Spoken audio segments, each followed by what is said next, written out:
those Indian schools, those were real things that were happening in our family's days. And we have websites and all that stuff now on the internet and all that. Our family was contacted by a researcher from London. Do we have any missing kids that were taken during those time periods? Well, how do we know?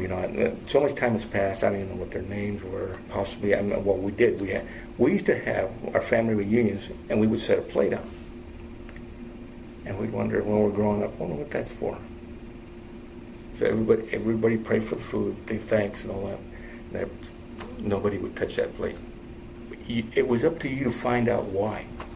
They wouldn't tell you, oh, hey, this is why we're doing this. You have to find out. It was for those that were taken from us.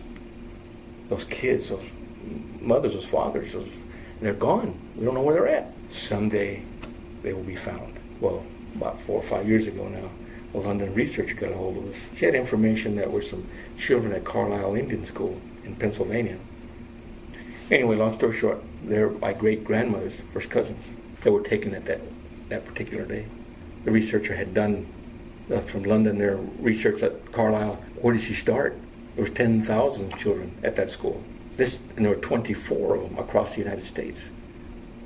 So all of them were about the same size.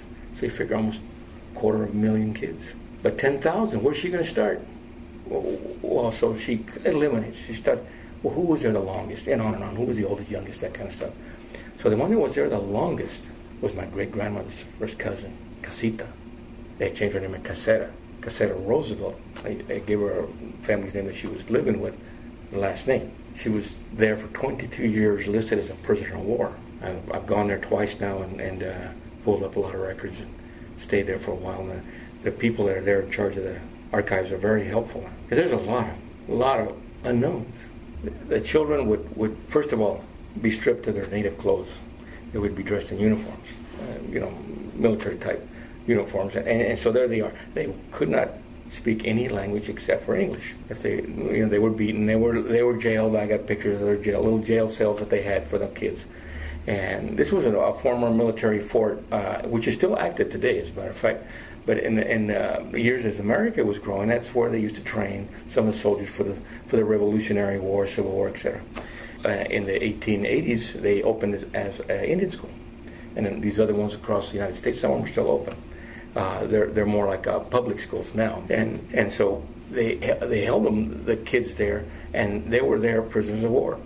Out of 140 different Indian nations, different tribes from around the United States.